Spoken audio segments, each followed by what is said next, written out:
Welcome to this lunchtimes webinar. Today we are looking at how bus real-time information works, something that we've covered in the past, but it's worth coming back to. And today there's an added reason for running this again because of a recent report. I'm Tim Rivet, and I'm going to walk you through how real-time works.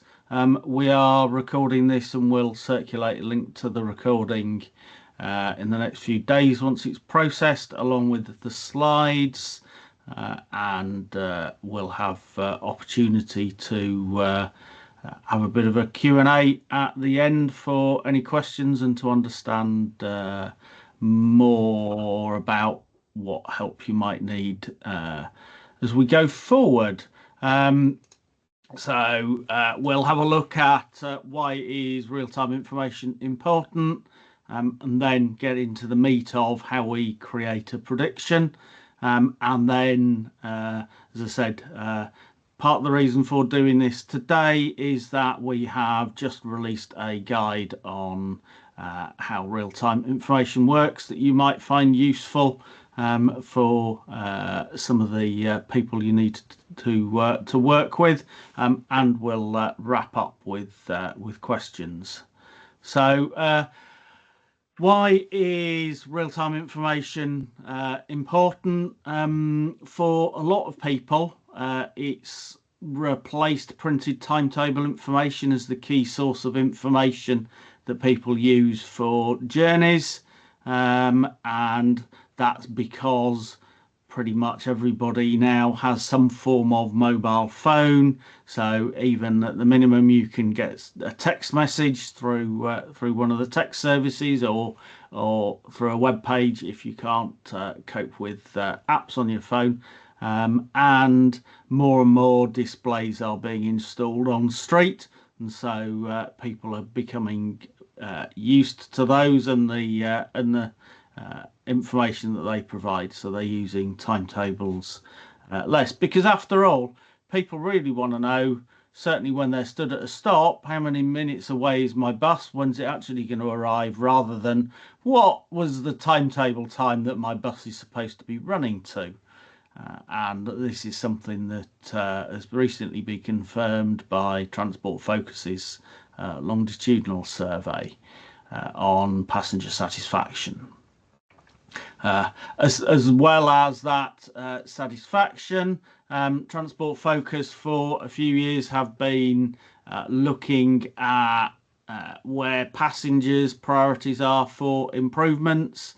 It keeps being updated, but fundamentally the key things haven't changed.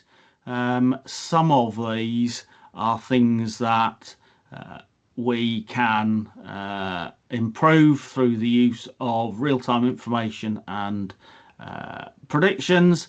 So things like more buses on time at the stop, understanding actual operating times allows us to get better timetables planned. More bus journeys on time, very similar thing. Faster journey times through real-time information and the equipment on bus to provide that. We can understand more about where congestion is and do something about it, whether that's some form of passive measure or an active, like bus priority. And then two obvious ones, bus stops with next bus displays, and better quality of information at bus stops. It's 16th on the latest list. More apps showing live arrival and running times. So there's a good few reasons why we want to be interested in predicted and live information from a passenger priority point of view, as well as people being able to plan their trips better and minimize waiting times. In November last year, Transport Focus released a report on what makes a great bus journey, rather than just a good one or an okay one. And the sort of comments that people were coming back with was we don't leave the house until we know the bus is running. How do they know that? Well, they see the countdown time. And TfL a number of years ago now looked at what customers were expecting from digital innovations, and they wanted to know when their bus is coming, and interestingly how long their journey will take. Something that predictions can help with, but something that we tend not to share with customers particularly. So there's a bit of food for thought there.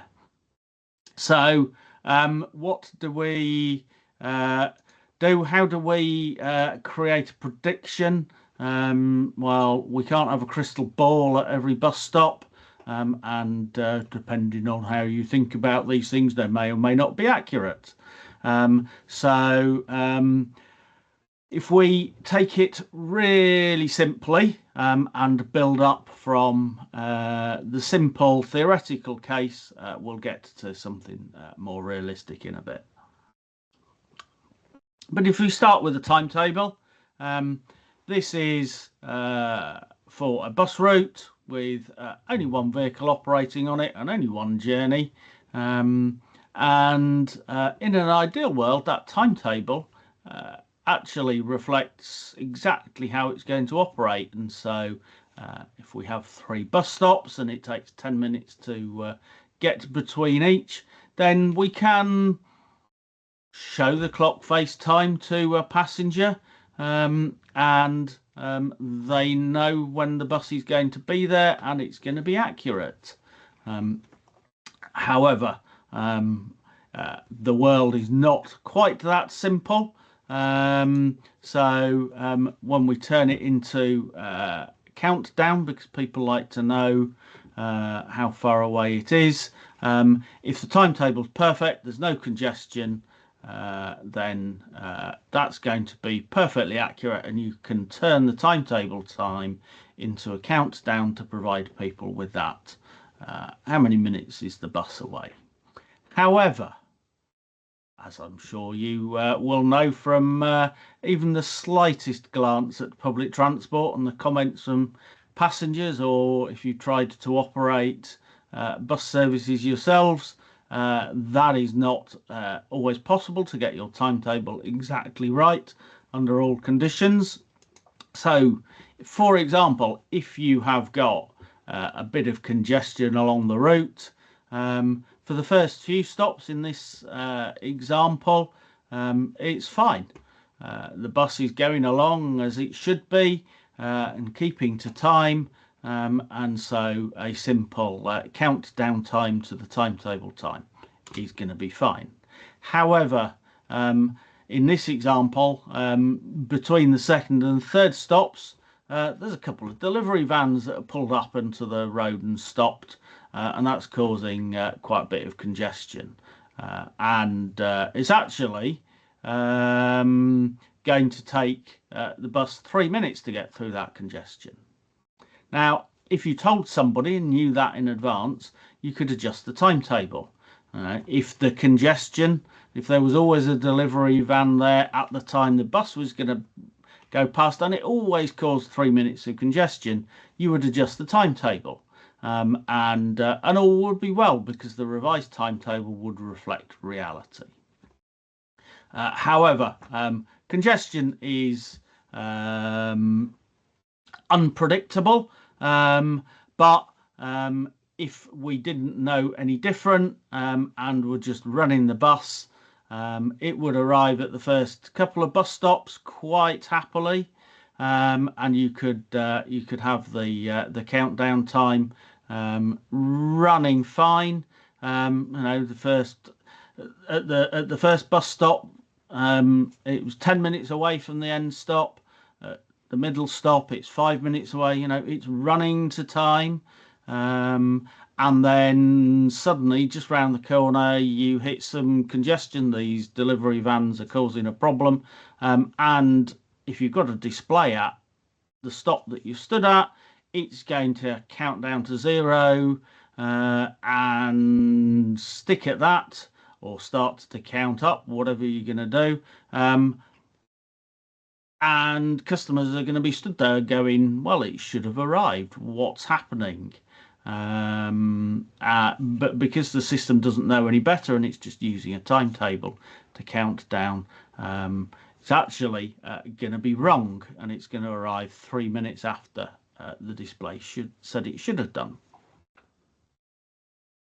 So if we can predict congestion, if we can predict that those vans are always going to be there, then, as I said before, we can adjust the timetable, and all is well in the world again. However, congestion isn't always predictable. If we add in another journey to this timetable, and it's following pretty soon after the first bus, and we go, there's a 3-minute delay, we can actually show, rather than it being 22 minutes away, the bus is going to be 25 minutes away, because we know what's happened. We know there's going to be a delay on it. But if the delivery vans have moved off by that point, by the time the second bus comes along, that delay's not there anymore, and you're going to be showing it's 25 minutes away, whereas actually it's going to be 22 minutes away. So again, the customer gets incorrect information. So we need to start to factor in a whole range of different things, and actually understand where a bus is at a particular point in time, to be able to provide better, more accurate information to the passenger to understand what's really happening along the route. And to do that, we put satellite tracking on the vehicle, so we know where it is at any point in time, or at least on a regular basis, typically something every 10 to 30 seconds, and we get the location at that point.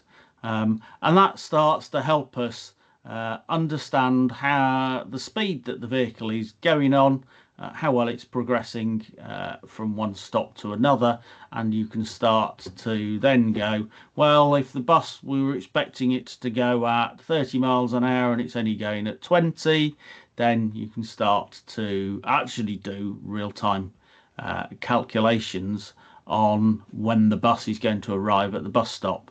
And you need to do that on a regular basis, because the vehicle will not progress along in a consistent way. It'll have to stop for some traffic lights or slow down because of parked cars or a little bit of congestion. So the location that you get won't be evenly spaced along the road. But a little bit of simple maths gets you to the point where you can start to go, actually, based on what is happening to this vehicle at the moment, how fast it's going, how far along the route between the two bus stops it is, you can create a predicted time. However, if we just add in a bit of real life to this, it's rare that the road is straight between two bus stops. Therefore, by using the simplest maths, and you can't just go, the bus is here, the distance to the bus stop is X, and therefore I can calculate, because you need to factor in, unless it's a Roman road, dead straight, the fact that the bus is going to go around some corners, and the road's going to curve and things like that. And so you actually need to use a bit more complicated trigonometry, A-level maths, or rather than GCSE maths, to understand the time that it might arrive at a bus stop. If we look at a real world example, so how do we factor that in and learn about that? At a simple level, a timetable includes the stops along the route that the bus is going to stop at, and that, from a passenger point of view, is what they need to know. But to create more accurate real-time information, we need to know a little bit more. We need to know the geography of the road that the vehicle is going to go along. And so if we look at a typical road network, in this case an Ordnance Survey master map of the road network, the road is made up of a series of links between junctions, and the bus in this case will go from this bus stop here to this one over here, and it will traverse different sections of the road. And you can provide that road network in tracks through data exchange formats like TransExchange and NetX. And that's really important and useful, because if you didn't understand that, you would just go as the crow flies between the two stops. You know, it's 500 meters between the stops, rather than the reality of following the road network, which might be 700, 750, whatever it is, significantly longer, and therefore affecting the time the bus is going to take to get between those bus stops. So providing track information in timetable data to real-time systems is going to be really useful to help improve that accuracy. So to get to this point, what we need to know is the timetable, the bus stops and the order that they're going to be calling at, the information about the road network if it's available, and a GPS location. Where is the bus on a regular basis? And using that, you can create a simple prediction using fairly basic maths to get to the point where you can give a customer the fact that the bus is going to be 3 minutes away. However, if all you're doing is just basing your prediction on what's going on with that specific bus, then you're not really learning about what's happened in the past. So you need to add in history. So if there is always a bit of congestion at a particular point, then let's learn from that. Let's add in what's happened on recent past journeys. You know, the last 2 or 3 or 4 journeys along a section of road. Let's use that to base, you know, prediction and factor that into the prediction to help improve the accuracy. And that helps. But if you've got a journey, you know, one at 8 o'clock and one at 8:30 and one at 9, you know, everybody's going to work for 9 o'clock start.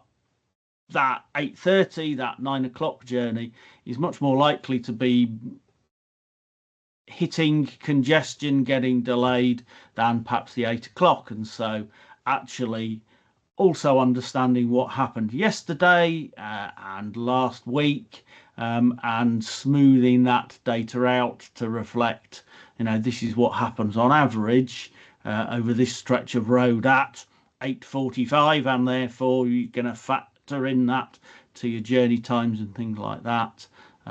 Helps improve that prediction, and make sure that you're providing accurate information. And in theory, you can get really clever. You can go, well, today's a wet Thursday, and we know what happens when it rains. More people drive rather than walk or cycle, and so there's more traffic on the road, so it's more congested, so journey times are slower. So, you know, you can throw in, you know, well, we know what the weather's doing today, we know what happened typically on the same day of the week and things like that. We know what happened at a weekend. You know, journey patterns on the road are quite different at weekends to weekdays, so you know, you need to factor that in as well, and you can get increasingly clever as you build up your algorithm, improving passenger information. So that's the fundamentals of how you create a prediction in a very simple world. We started off with a single vehicle, a single journey. However, we know that public transport networks are much more complicated than that. It's very unusual to have a single journey that's isolated, and so you need to start to do something called journey matching. So in the situation where you've got multiple vehicles running on a route, you've got multiple routes, how do you know what vehicle is running what journey? And at a basic level, you need to play a guessing game. If you've got, and it's not unusual, a timetable where you've got two journeys starting at 10 o'clock at either end of the route, and you suddenly get, bus number 1, this is its location. You get bus number 2, this is its location. You go, which journey am I tracking? Are you going from left to right or right to left? You need to start to, piece that information together to work out which journey you're looking at and is being operated by each different vehicle. And of course, the more buses you've got, the more complex the timetables and the routes, the harder that guessing game gets. And so you need to start to add in additional information beyond the base. Let's have a timetable with the stops in the right order. Let's know the road network, so the distance between stops, and let's know where the bus is. You now need to start to factor in, it's operator A or B, it's line number 1, 2, 3, whatever it is, and then something about, actually it's the 10 o'clock or it's the 13:23 journey, so that you can start to understand, well, this bus that's running the 13:23 journey on line 23 from operator A, how long is it going to take to get to the next stop? So we need to be looking up that timetable and track data, because we can't just guess, because there are too many factors at play. And ideally, that journey reference is unique. If you, for example, in this situation, just used the journey start time, which is sometimes the case, you've got the same operator, you've got the same service, you've got the same journey start time, you then need to go, well, actually, where is that bus?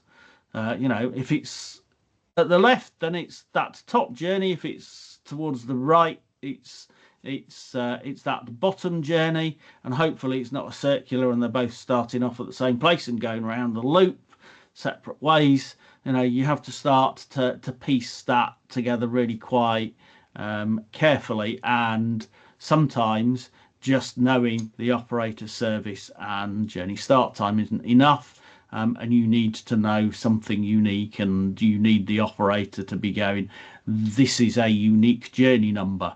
It is journey 5,000 for the top one and 5,001 for the bottom one. And once you know that something's unique and the bus is telling you that all the time, and you've got that same reference in timetable, you can actually understand exactly the journey that the bus is doing. So if we then factor in the fact that a bus will do multiple journeys during the day, we need to start to understand, to provide really useful information to passengers, something called cross-journey predictions. How do you understand what the bus is going to do on its next journey before it started that journey? So again, we'll start in a simplistic timetable based way.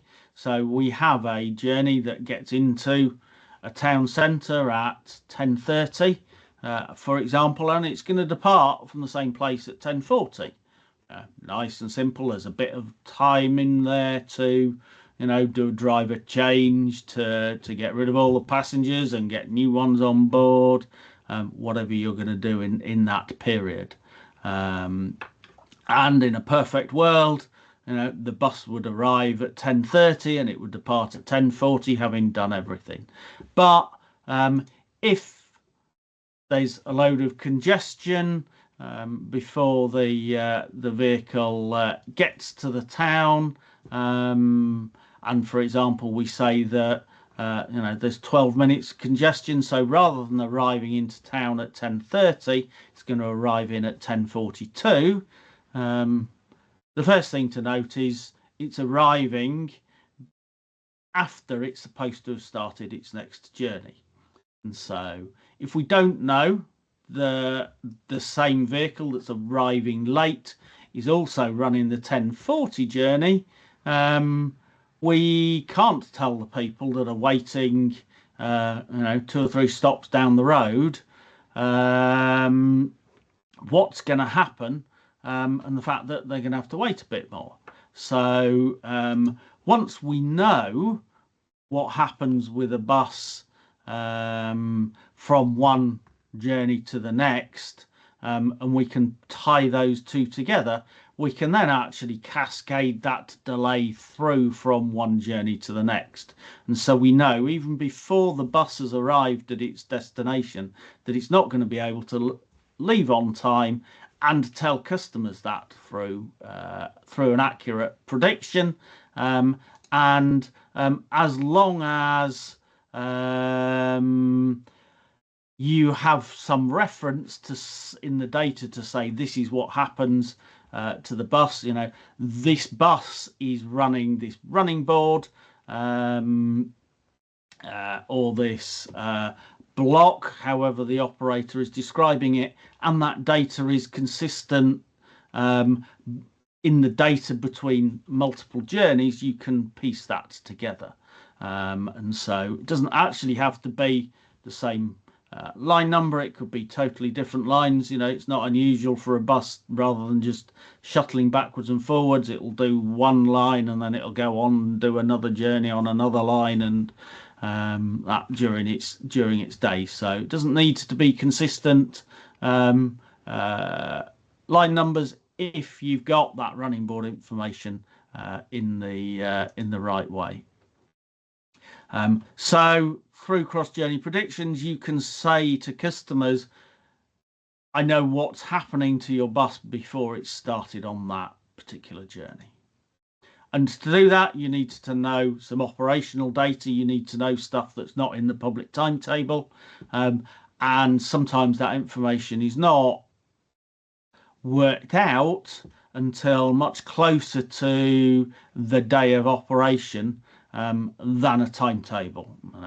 You have to give 42 or 56 days notice of a timetable change to the traffic commissioner. You might not, as an operator, have worked out how you're going to use your vehicles to their best effect until a week or two, or even the day before, because the customer doesn't need to know it. It's only you and the drivers that needs to know it.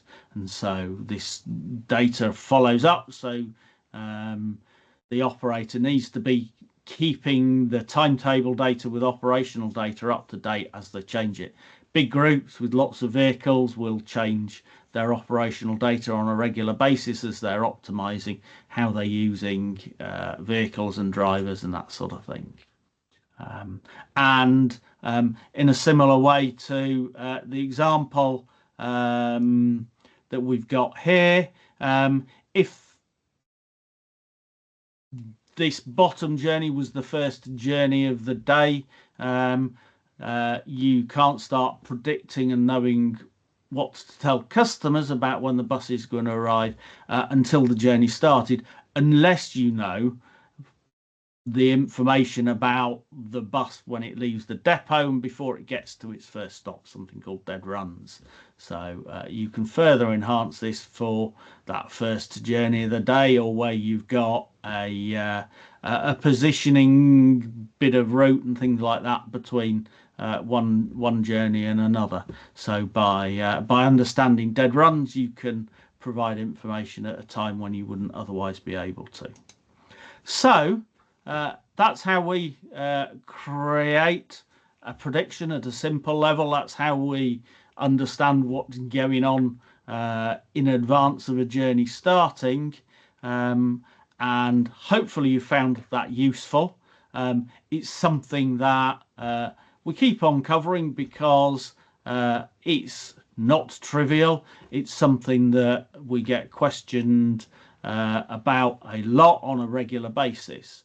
And it's something that increasingly is something that those that aren't really deeply involved in providing bus real-time information at a technical level are wanting to try and understand, because they, as more displays go out on street, as people get more apps, they stood at the bus stop and they go, oh, why didn't the bus arrive when it said it was going to? Either because it was a timetable time or because the predictions were inaccurate. And so over the last few years, we've seen more and more politicians at a national and local level and senior managers in organisations asking questions that 10 years ago nobody was being asked. And so to help cover that off and to provide you with some help, we have just published an interactive document going through how does bus real-time information work. If you've seen a RTIG document before, typically there's a lot of text, there's some diagrams in there, and it's not necessarily as friendly to a layperson as you might want. So this time we've worked with a consultancy called Deft 153, who are very good at presenting complex things in an engaging, easy to understand way, to try and make this as useful as possible to people that aren't in the nitty-gritty of this on a day-to-day basis. So it covers off the sort of stuff I've talked about today in a much more user-friendly way, and walks people through it. So getting over the key bits of information that go into creating a prediction, and trying to explain it in a graphical, easy to understand way. Talking about things like the fact that there are multiple data sources. If you're stood at a bus stop and you have a display and you've got an app on your phone, as I'm sure you will have experienced at some point, the two things don't always add up. So if you get questions about that or want to understand why they don't always align, we actually have a standalone document for that called Why is the Information Different? There's a document on that. We've run a webinar on that, so you can read about it and hear about why there might be differences there.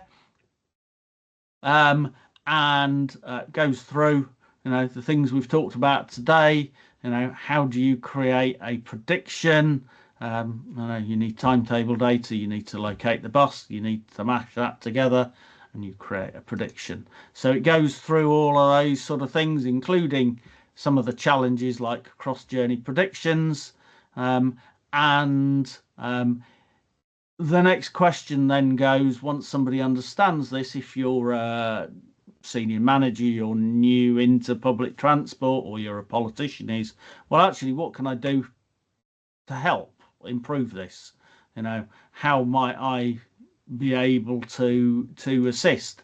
And so we talk about the fact that you need good quality data, and interestingly, we try and map out all of the different players that are involved in creating that 3 minutes, from an operator submitting a timetable to an authority in the DVSA, to the operational data, updating multiple different systems, updating websites and BODs and real-time prediction systems and things like that, and walk people through all of those data flows.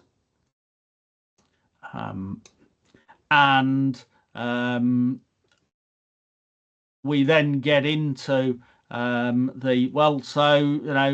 if I am a senior manager in a local authority, I'm head of service or a director, I don't know what goes on, what's going to be important for me. If I'm a bus operator, or I've just started in a bus operator, and I'm going to be looking after data, what do I need to know about real time to make it work? And so we've developed a series of personas to help people understand what information they need to be concerned about to help provide the best information to the passenger. So, for example, senior manager, we go through, actually what their frustrations might be, and how might they be able to help us as a senior manager. How might they be able to support their teams that are dealing with this sort of thing on a nitty-gritty basis. And in this case, these are the different things that they need to be involved in and the different steps that might be of interest to them.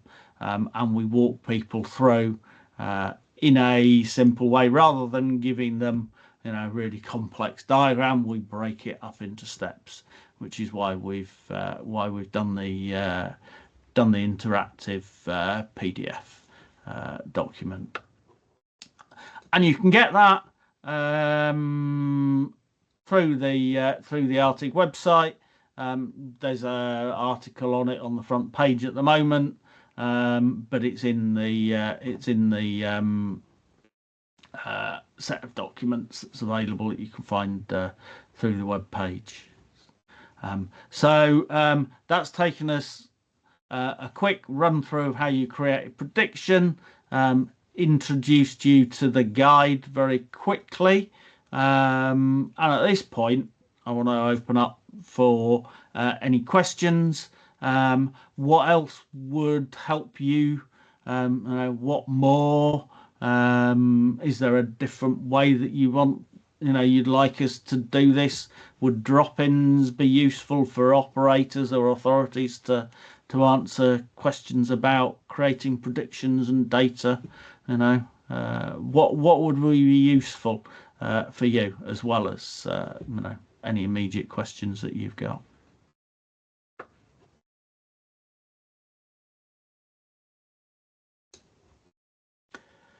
Feel free to raise a hand or put something in the chat. I've answered the one about changing service number between arriving and departing earlier, because I saw that one as we go through.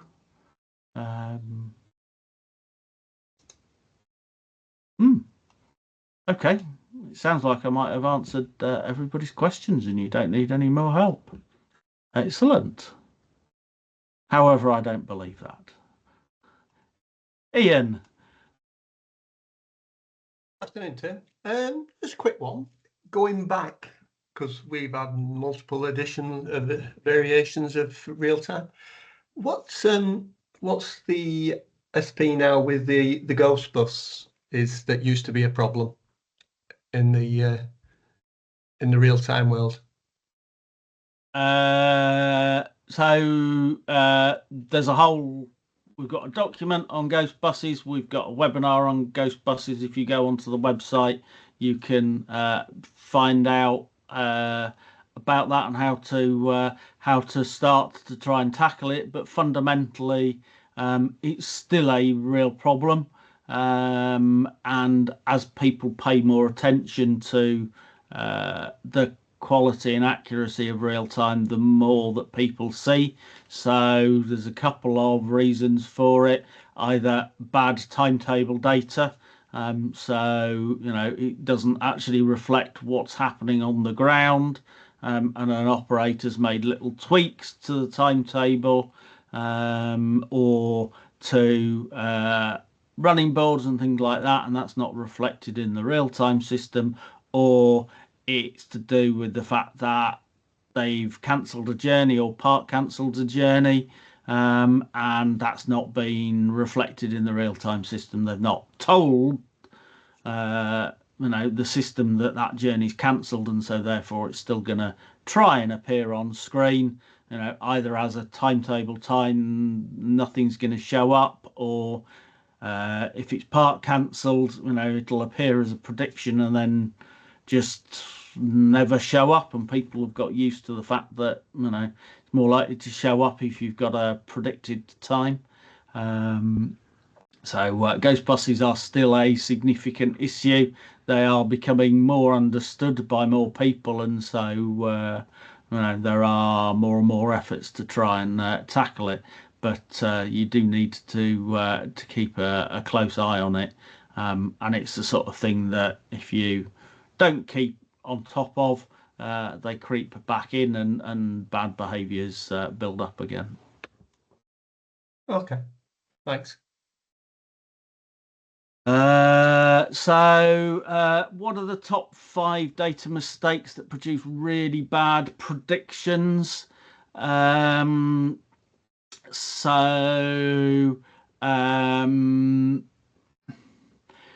having accurate timetable data.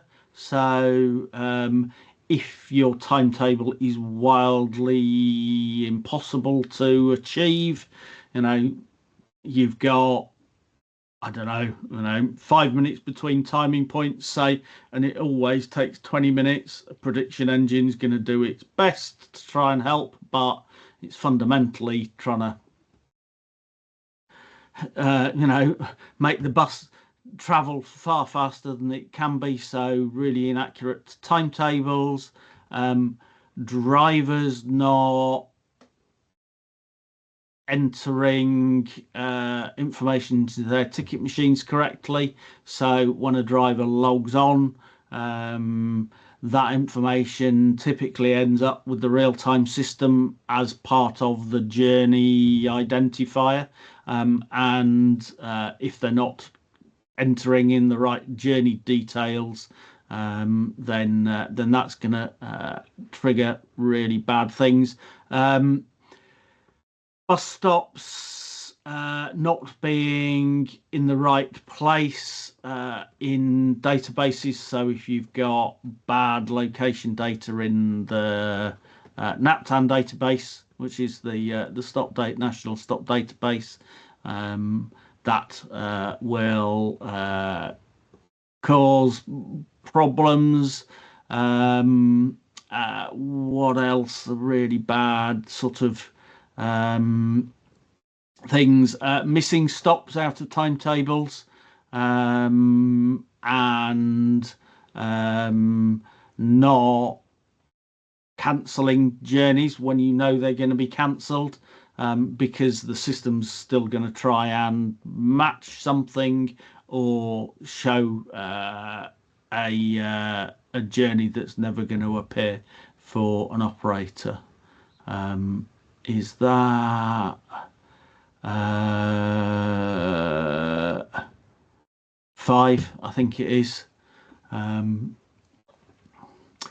Okay, and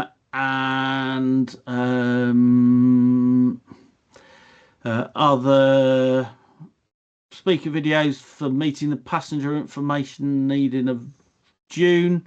will be available. David, yes, they are. They are on the website now. If you haven't got a login, then let me know and I will create an account for you.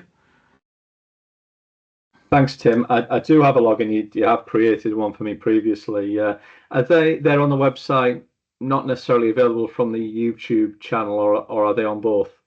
Well, so they are on YouTube, but okay, then you wouldn't find them on a search. You need to go in through the website because they're on private links. Lovely, brilliant, thank you. And Nico, how susceptible is RTI to be hacked or interfered with? Like any IT system, it is at risk, particularly where you've got, you know, hundreds of displays out on the street. They've all got some form of communications.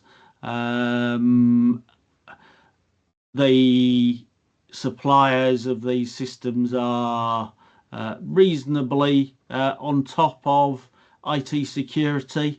You know, in the rapidly changing world, I don't think I could legitimately see everybody, you know, anybody is on top of it because it's such an evolving feast. But they're aware enough of it and take precautions and things like that. So you don't put a SIM card you buy off the street in it. It's on a private network and things like that to provide security, but it's not something these days you can take for granted, and people need to carry on keeping on top of it. There have been a few systems that have had cyber incidents over the years, but very few and far between, and fortunately they're not too big a target, at least at the moment.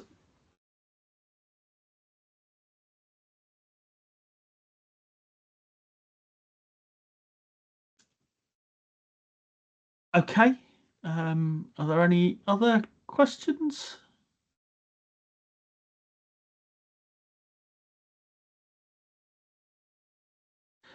Okay, while you think of them, there are a few adverts. Starting in September, we start a series of webinars looking at different public data standards, and that will run through until the new year, with a different standard being looked at every couple of weeks, starting with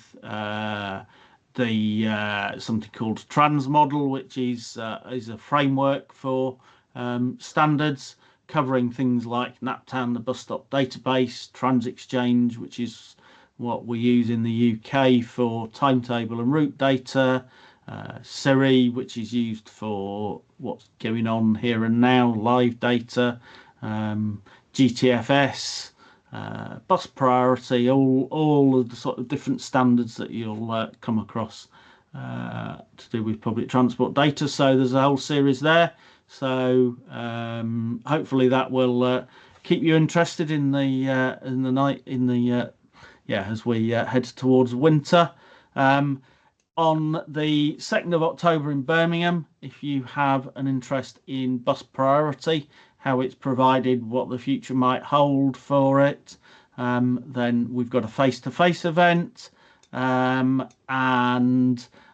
If you're interested in equipment on bus, be that things like CCTV, passenger counting, next stop displays, ticket machines, what will the future of that sort of thing look like? We've got a face-to-face. It's going to be 15th of October in the north, just negotiating with a venue for that. Hopefully we'll see you at one of those. If nobody else has got any questions, I'll bring it to a close. So thank you everybody for attending. Thank you for your time. I hope you've learnt something, and if you didn't know how to get hold of us at RTIG or want to talk about anything to do with public transport technology, then contact details are on the screen for us. Thank you all and have a good rest of the day. Thank you for watching this RTIG webinar. To find out more about RTIG and our work, then please visit our website at rtig.org.uk. Thank you.